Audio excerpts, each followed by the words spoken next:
Aujourd'hui, bien plus qu'hier et sans doute bien moins que demain, les femmes s'intéressent au journalisme. La plupart d'entre elles sont venues à ce métier par passion.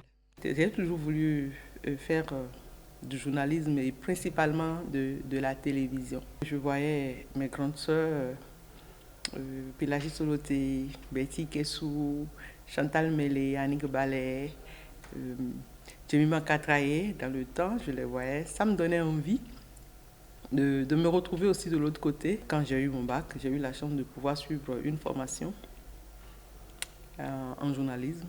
Et voilà. Moi, je suis journaliste en langue nationale fon. Je peux vous dire que c'est la passion. J'ai été moulée dans l'alphabétisation et je suis passionnée de ma langue maternelle qui est le fon. Dans le même temps, d'autres se sont retrouvés face à l'accomplissement de leur destin. Moi, ce n'était pas un rêve fou de devenir journaliste. C'est un métier qui s'est imposé à moi à un moment donné sur mon parcours parce qu'au fond, j'avais envie d'être médecin. Et après mon bac, j'ai tenté le test d'entrée à l'école, à la faculté de médecine et je n'ai pas eu. Et là, je me suis dit, ok, si j'arrive pas à sortir médecin comme je le voulais, eh bien, puisque j'avais cette possibilité de faire des formations en journalisme, je fais cette formation en journalisme et je sors de là journaliste spécialiste des questions de santé. Et donc, c'est ce qui s'est passé par la suite. Dans l'exercice de leur métier, les femmes des médias sont confrontées à des situations parfois difficiles à maîtriser. C'est un métier dans lequel on ne connaît pas de lundi, on ne connaît pas de mardi, on ne connaît pas de samedi, on ne connaît pas de jour férié. Donc, à tout moment, vous êtes amené à aller travailler parce que les gens sont chez eux et ils allument leur télé. Quand ils sont à la maison, ils mettent leur télé en marche parce que, ils veulent bien suivre un programme à la télé. Et vous avez cette obligation de rendre ces programmes-là disponibles. On n'a pas du temps pour soi-même.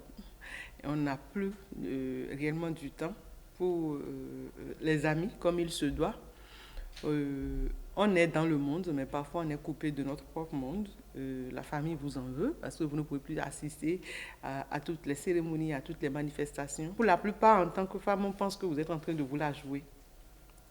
Donc très peu comprennent difficilement que vous n'avez réellement pas le temps à cause du boulot. Tu sais l'heure à laquelle tu quittes la maison, mais tu ne sais quand est-ce que tu vas rentrer. Et puis, ce n'est pas simplement une manière de parler, c'est ce qu'on vit effectivement quotidiennement. Je peux quitter la maison, par exemple, à 6 heures et revenir vers les 22 heures. Leur entourage souffre également le martyre. Moi, par exemple, ma fille allait jusqu'à me dire à un moment donné, « Maman, excuse-moi, je veux tout parler. » Ne te fâche surtout pas. Quand est-ce que tu vas te décider à rester un peu à la maison avec nous? Donc, malheureusement, on est obligé de sacrifier un peu la famille, de sacrifier le compagnon, de sacrifier les enfants. Samedi et dimanche, très tôt, chez moi, le premier qui se lève vient vers toi. Et il te dit, « Maman, tu vas au service aujourd'hui ?»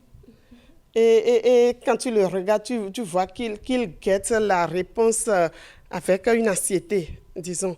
Mais le jour où tu dis, non, je ne vais nulle part aujourd'hui, mais c'est avec une grande joie, il accueille ça, et il court, il va vers les autres, il leur annonce la bonne nouvelle et tu les entends crier et ils célèbrent ça. Donc, le métier, c'est vrai, ça les prive de leurs parents.